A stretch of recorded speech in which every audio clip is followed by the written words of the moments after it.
Bienvenue sur Science Num, le podcast de Télécom Sud Paris qui vous parle de recherche dans le domaine du numérique. Aujourd'hui, on va aborder ce qui pourrait être une révolution dans le domaine de la chirurgie vasculaire. Deux invités, Emmanuel Monfrini et Johan Pététin. Le premier est professeur, le second est son ancien élève et aujourd'hui maître de conférence à Télécom Sud Paris. Bonjour, vous êtes tous les deux experts en mathématiques appliquées. Qu'est-ce qui vous destinait à ce domaine ? La première chose, c'est que quelqu'un m'a présenté un démonstrateur d'algorithmes de tracking qui m'a donné envie de comprendre les mathématiques qu'il y avait derrière. Et puis la deuxième chose, c'est que j'avais un professeur durant mes études d'ingénieur assez sympathique et qui s'appelait, je crois, Emmanuel Monfrini. Non, la ville flatteur. De mon côté, en fait, ça remonte à c'était au siècle dernier. J'ai beaucoup joué aux échecs quand j'étais petit et j'avais une idole, le champion du monde, un type incroyable. Et un jour, un ordinateur a battu le champion du monde. Et là, ce jour-là, je me suis dit, si un ordinateur peut battre le champion du monde, il faut absolument que j'aille faire des maths pour mieux comprendre les ordinateurs. Vous travaillez sur l'intelligence artificielle appliquée à la chirurgie vasculaire. C'est ça qui nous intéresse. Ça consiste en quoi ? Nous sommes spécialistes de statistiques appliquées, c'est-à-dire que nous travaillons en amont, nous développons des algorithmes et nous appliquons ces algorithmes à des problématiques industrielles et en particulier à la question de la segmentation d'imagerie médicale. Donc pour nous, c'est un point extrêmement important. Comment faire en sorte de savoir ce qui se passe à l'intérieur d'un patient sans avoir besoin de l'ouvrir ? Et donc c'est tout le sens des informations que je me charge de fournir à Johan. Alors moi, pour vulgariser, ce que je cherche à faire, c'est à extraire de l'information cachée à partir d'observations, mais pas n'importe quelles observations. C'est ce qu'on appelle typiquement des séries temporelles, qui sont des signaux ou des données qui évoluent et qui sont corrélées dans le temps. Quel est le lien, Johan, entre ce que vous faites et l'intelligence artificielle ? Alors moi, j'essaye actuellement de faire le pont entre les modèles statistiques que l'on connaît bien d'un côté et l'intelligence artificielle. Et la question que l'on peut se poser, c'est pourquoi chercher à faire ce pont ? Eh bien tout simplement pour d'une part comprendre les bons résultats des modèles en intelligence artificielle, les interpréter et à terme éventuellement les améliorer. Typiquement, un avantage de l'approche statistique que l'on utilise est que l'on va être capable de quantifier notre erreur dès lors que l'on fait une prédiction ou une estimation. Vous travaillez sur la segmentation d'images médicales, mais sur quoi plus précisément ? Emmanuel ? Ce qui nous intéresse en particulier en ce moment, c'est l'imagerie micro-CT. Alors qu'est-ce que c'est que le micro-CT ? Le micro-CT, c'est un petit scanner pour scanner de petites choses, mais avec une très grande résolution, une très grande performance dans l'acquisition d'informations. Et nous, ce sur quoi nous travaillons avec nos partenaires sur ce projet, c'est sur l'acquisition en micro-CT d'artères fémorales à l'intérieur desquelles on peut éventuellement trouver des stents. Alors les stents, c'est censé sauver la vie des gens, sauf qu'effectivement, quand un stent dysfonctionne, on a la mauvaise surprise de mourir ou d'être obligé, typiquement pour un stent d'artère fémorale, d'amputer le patient. Pour mener ces travaux, je suppose que vous travaillez en partenariat. Oui, alors nous collaborons beaucoup avec la région Grand Est et Strasbourg, avec un chercheur en traitement du signal qui s'appelle Christophe Collet et qui est actuellement directeur de Télécom Physique Strasbourg. Et puis nous venons de commencer une thèse avec une étudiante de Télécom Sud Paris qui s'appelle Catherine Morales et qui est financée par Carnot et qui est amenée en ce moment à collaborer étroitement avec le GEPROMED de Strasbourg. Emmanuel, vous pouvez nous en dire un peu plus sur la genèse de cette collaboration avec GEPROMED, le nouveau nom de GEPROVAS ? Ça fait une quinzaine d'années que nous travaillons avec Christophe Collet et au moment où le GEPROVAS a eu besoin de faire appel à des gens de confiance pour travailler sur la base de données unique au monde d'explants d'artères fémorales dont je parlais tout à l'heure. Donc les explants, c'est effectivement un morceau d'artère qu'on coupe et qu'on conserve ensuite au frais pour pouvoir s'entraîner à améliorer la qualité de nos algorithmes, notamment de segmentation. Et donc quand le GEPROVAS a eu besoin de personnes de confiance pour travailler sur l'exploitation de cette base de données, le GEPROVAS s'est naturellement tourné vers Christophe Collet et nous. C'est peut-être là qu'il y a un début de révolution dans la chirurgie vasculaire ? Au départ, il y a les petits explants d'artère fémorale. Au bout, il y a un jumeau numérique du patient. C'est-à-dire, on est capable de simuler entièrement le patient sans l'ouvrir et de centrer entièrement les actes médicaux et les traitements sur le patient, plutôt que de faire comme d'habitude. On sait qu'en moyenne, les gens réagissent de telle manière à telle chose, et donc on donne à tous les patients une sorte de traitement moyen. Nous, notre objectif, c'est vraiment de développer une chirurgie et une médecine orientée patient. Une médecine centrée sur le patient grâce à l'intelligence artificielle, et quand on parle d'intelligence artificielle, on pense à Johan Pététin. J'allais le dire.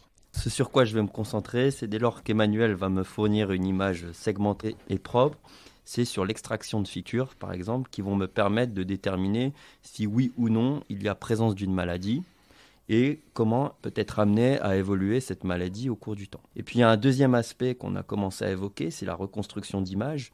On a d'un côté donc des images micro-CT de bonne qualité et haute résolution, mais auxquelles on a difficilement accès. Et de l'autre, des images scanners que l'on peut acquérir directement à l'hôpital, mais qui ont une résolution moins bonne. Et la problématique qu'on se pose, c'est de savoir si on peut reconstruire artificiellement l'image micro-CT en haute résolution à partir de l'image scan basse résolution. Quelle est l'originalité de vos travaux ? Alors, il y a plusieurs originalités dans nos travaux, mais comme l'a dit Johan tout à l'heure, au départ, nous sommes des matheux. Nous, notre travail, c'est de développer des algorithmes. Alors, quel est notre objectif quand on développe un algorithme ?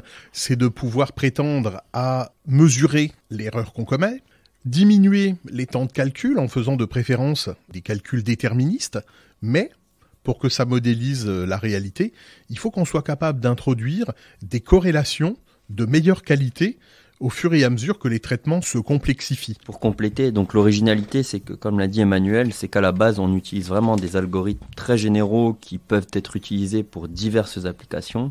Mais dans le cadre de cette application précise, ce à quoi on doit réfléchir en priorité, ce sont les pré-traitements particuliers que l'on doit faire afin que tout se passe bien pour les modèles sur lesquels on a l'habitude de travailler. Ok pour la partie théorique. Maintenant, en pratique, qu'est-ce qui se passe dans le cadre de la segmentation des stents ?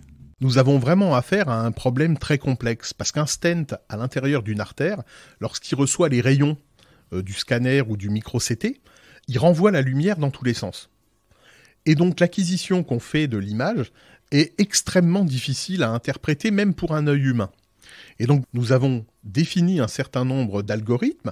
Alors évidemment, les algorithmes étaient mathématiques au départ, mais pour pouvoir aborder des cas pratiques, il a fallu qu'on ait des modalités de pré-traitement, des modalités de post-traitement pour fournir à Johan quelque chose sur lequel il va pouvoir échanger avec les médecins pour mettre au point son intelligence artificielle. Et aujourd'hui, vous en êtes où ? Est-ce que vous estimez que vous avez fait progresser les connaissances ? Pour l'instant, on a développé des modèles assez originaux donc, qui mêlent les modèles statistiques avec lesquels on avait l'habitude de travailler et des algorithmes de type intelligence artificielle, tout ce qui touche au deep learning, c'est-à-dire à l'apprentissage profond.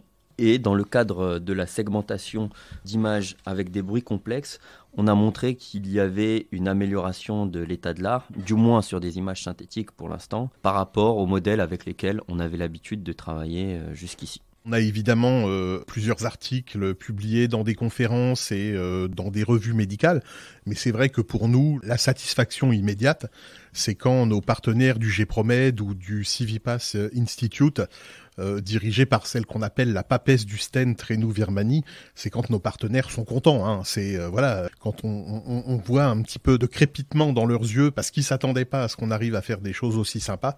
Je vous cacherai pas que pour nous, c'est extrêmement gratifiant. On comprend votre enthousiasme. La prochaine étape, c'est l'utilisation par l'hôpital, et ça, c'est pour quand ? Sur la partie théorique, il reste actuellement à peu près 1 an et demi de thèse.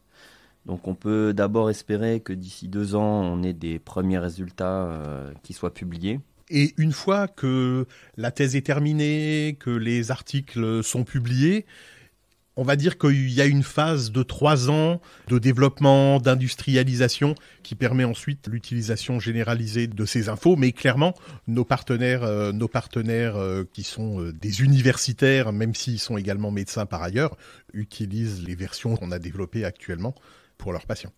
Et quel est le plus grand défi que vous rencontrez dans ces travaux ? C'est de réussir à se démarquer scientifiquement d'autres équipes qui travaillent sur des sujets assez proches, parce qu'il faut savoir que toutes les thématiques liées à l'intelligence artificielle attirent beaucoup de chercheurs en ce moment, en particulier des chercheurs issus de grands groupes comme Facebook, Google, etc., qui n'ont pas hésité justement à débaucher des pionniers universitaires sur cette thématique de l'intelligence artificielle.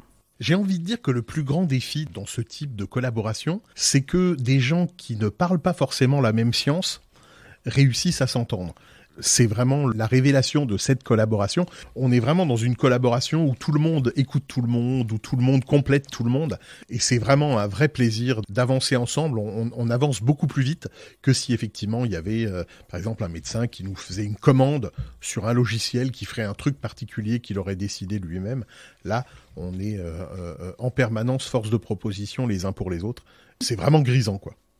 Et imaginez, demain, vous obtenez un financement plus conséquent. Quelles sont vos premières mesures ? L'idée, ça serait sûrement de renforcer un petit peu les ressources humaines pour venir accompagner les chercheurs et les thésards. Je pense en particulier à tout ce qui touche à la partie développement logiciel pour l'implémentation efficace des algorithmes que l'on souhaite développer. Et finalement, avec le recul, qu'est-ce que vous pourriez dire de ce partenariat inhabituel intersciences ? C'est un vrai plaisir de pouvoir développer des maths et du signal avec des résultats stimulants, avec des motivations pour nos étudiants.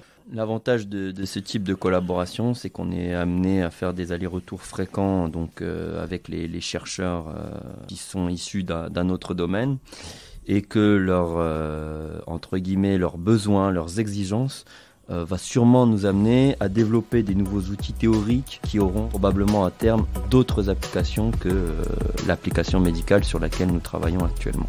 Merci Emmanuel Monfrini et Johan Pététin pour cet entretien que vous retrouvez sur le site internet de Télécom Sud Paris et les plateformes de streaming. Merci à vous d'être de plus en plus nombreux à rejoindre Science Num, le podcast soutenu par le Carnot Télécom et Sociétés Numériques.